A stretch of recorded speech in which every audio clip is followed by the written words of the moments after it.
Saludo a todos los colegas.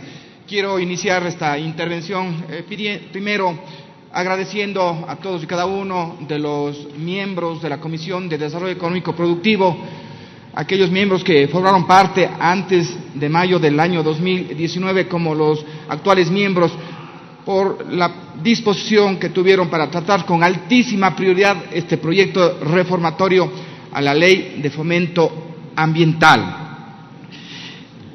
Segundo, quiero iniciar esta intervención, recordando alguna información, algunos datos importantes para dejar en contexto lo que representa la contaminación ambiental por el sector transporte.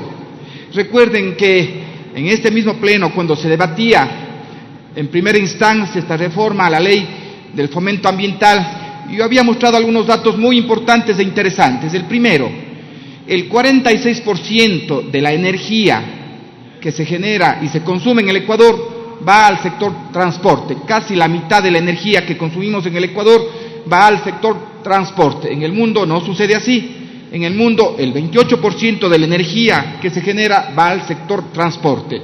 Primera cosa importante que sí quiero que quede muy claro es de que en el Ecuador algo estamos haciendo mal en el sector transporte. Casi la mitad de la energía va al sector del transporte.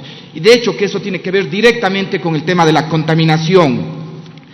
También yo dije en su momento que apenas el 17% de la contaminación del sector transporte está gravado con el impuesto a la contaminación vehicular, el impuesto ambiental a la contaminación vehicular. Solo el 17% está gravado con el impuesto. El resto de vehículos que contaminan, es decir, el 83% de los vehículos que contaminan no están gravados con el impuesto verde. La mayoría de la contaminación por el sector transporte no está gravado por el impuesto verde. Son temas importantes.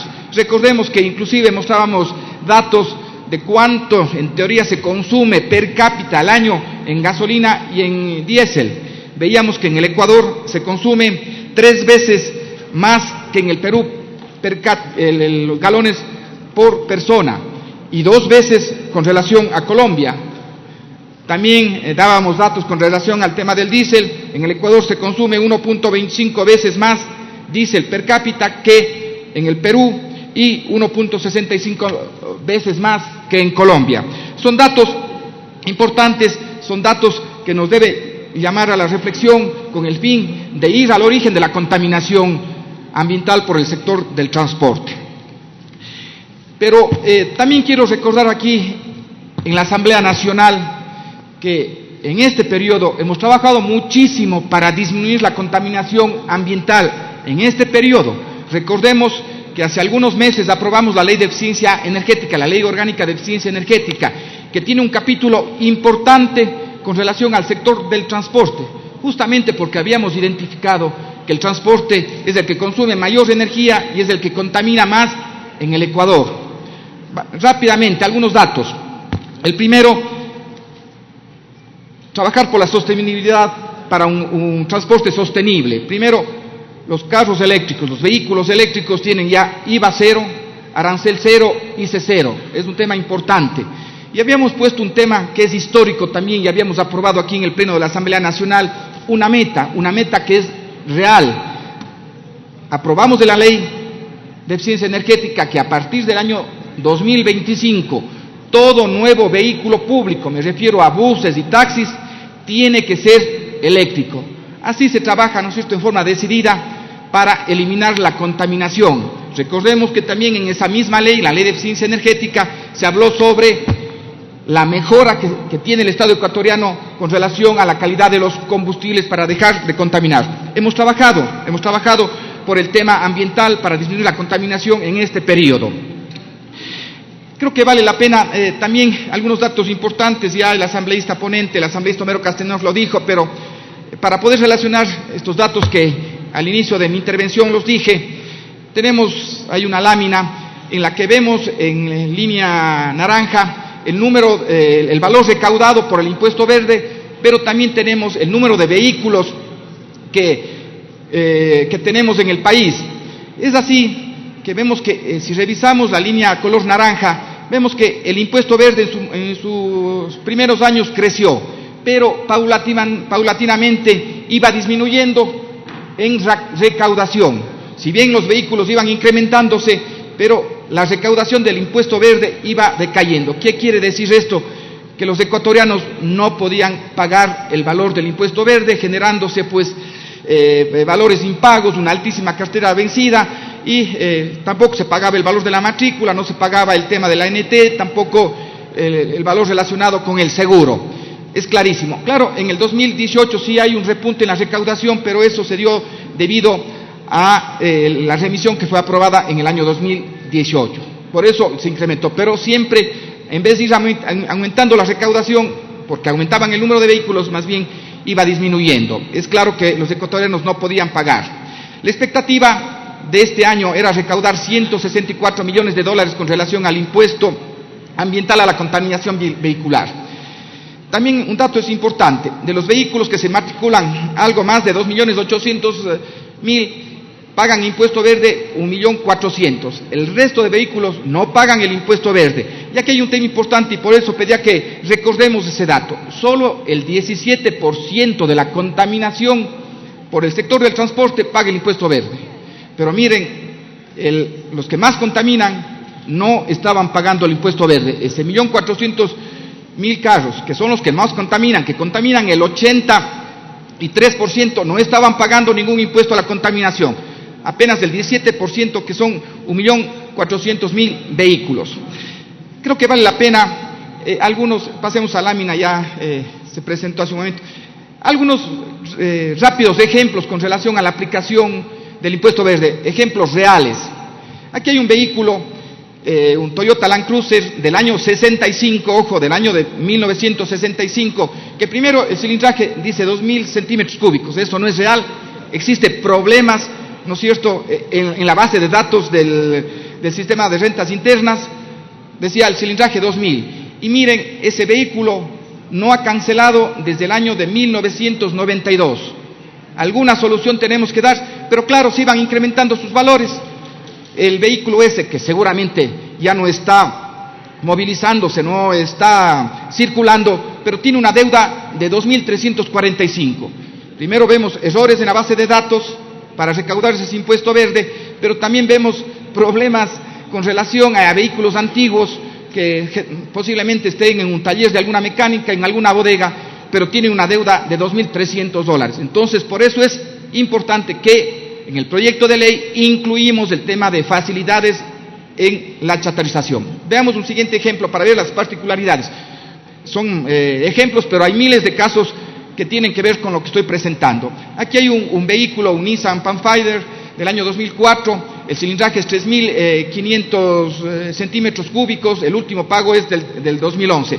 Igual aquí ya no se cancela desde el 2011, desde el 2012 estos valores, pero miren, el valor del impuesto verde es de casi $900, más los intereses, recargos y multas relacionados con el impuesto verde están llegando sobre los $1.000, cuando el impuesto a la propiedad es de $130 y el impuesto verde se convertía en $1.000.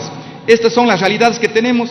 El propietario debe por todos los componentes, incluido el impuesto verde, $2.633. Podemos ver un tercer ejemplo nada más para concluir con los ejemplos. Tenemos un Ford F-150 del año 2009, 4.600. Igual vemos que ya tiene una deuda, no ha pagado los 2 últimos años, justamente el año 2019, donde se dispara el valor, tiene que pagar ya todos los años $1.700 para matricular un vehículo, y la deuda es de $2.283. Estas son las realidades. Resumiendo, ¿no es cierto?, los problemas que ha tenido la gestión del impuesto ambiental a la contaminación vehicular, podemos decir, el impuesto ambiental en muchos de los casos es más alto que el impuesto a la propiedad de vehículos motorizados, en la mayoría de los casos, con antigüedades mayores a 5 años. Vemos que las bases de datos que tiene el SRI para calcular el impuesto verde está desactualizada, con cilindrajes erróneos y muchas veces también por corrupción. Si cambian el valor del cilindraje, cambia el valor del impuesto verde, pero existen miles de casos con valores, digamos, erróneos entre comillas. vehículos que no circulan y están, o que tienen que ser chatarrizados, aún siguen generando este impuesto. No pago al impuesto verde provoca acumulación de multas y recargos con otras tasas como la matriculación vehicular y el seguro. Se genera ese efecto de bola de nieve y que nos quedamos en el peor de los mundos. No se paga el impuesto a verde, no se paga el valor de la matrícula, no se paga el seguro y los ciudadanos tienen valores extremadamente altos para poder normalizar y formalizar la circulación de sus vehículos. En función de esta información, yo sí quisiera presentar ya un minutito adicional unas pequeñas propuestas de cambio en la redacción que le presentaré ya directamente al asambleísta ponente, que mejoran la redacción, que mejoran la aplicación del proyecto de ley. La primera tiene que ver pues con la derogatoria de una disposición transitoria segunda de la Ley de Régimen Tributario Interno. Había que incluir un párrafo para que quede perfectamente claro, no cambie el sentido, pues incluir una frase que queda incluida con el artículo 16 de la Ley de Fomento Ambiental y Optimización de los Ingresos de Estado y reformada por el apartado 13º de la disposición reformatoria segunda de la Ley Orgánica de Incentivos para Asociación Público-Privada y Inversión Extranjera. Esto es un tema de precisión nada más. En el artículo 3 incluir una frase muy relacionada con lo que se plantea en el artículo 2, incluir, si me ayudan con incluida con el artículo 16 de la Ley de Fomento Ambiental. Sigamos, en el artículo 4 hay un tema importante que se hablaba que se disponía la remisión del 100% de los intereses, multas y recargos derivados del saldo de las obligaciones determinadas, y en el texto que aprobó la Comisión decía y pendientes, con el fin de que no existan dudas, conviene poner y o pendientes nada más, con eso genera seguridad. Igual caso en el siguiente párrafo. Con relación al artículo 15, el único que se planteo, que espero que acoja al señor ponente, pues es que las facilidades para la remisión pues se dividan en dos artículos, o en dos literales más bien: pagar hasta el 31 de diciembre del 2019 el 100% del saldo del capital adeudado, o B, pagar hasta un plazo máximo de 3 años el saldo de capital adeudado conforme lo señala en el siguiente artículo. Y el artículo 6, si concluimos con eso, pues decir que las facilidades de pago a las que se refiere el literal B, es decir, el artículo anterior, se aplicarán en cuotas anuales hasta por un plazo máximo de 3 años conforme las condiciones y cumpliendo los requisitos y los procedimientos que para el efecto establezca el Servicio de Rentas Internas mediante la respectiva resolución. Y en el artículo 8, pues un pequeño cambio también en la redacción: extinción de las obligaciones vencidas. Este es un tema importante. El Servicio de Rentas Internas dará de baja de oficio, sin solicitud del propietario del vehículo y de pleno derecho, las obligaciones vencidas correspondientes al impuesto ambiental y a la contaminación vehicular y al impuesto a la propiedad de los vehículos motorizados, una vez que se haya verificado que han transcurrido los plazos establecidos en el artículo 55 del Código Tributario, aun cuando se encontrase iniciado procesos coactivos.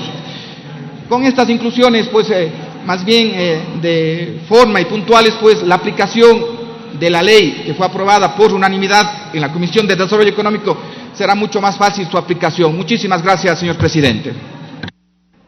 Gracias a usted.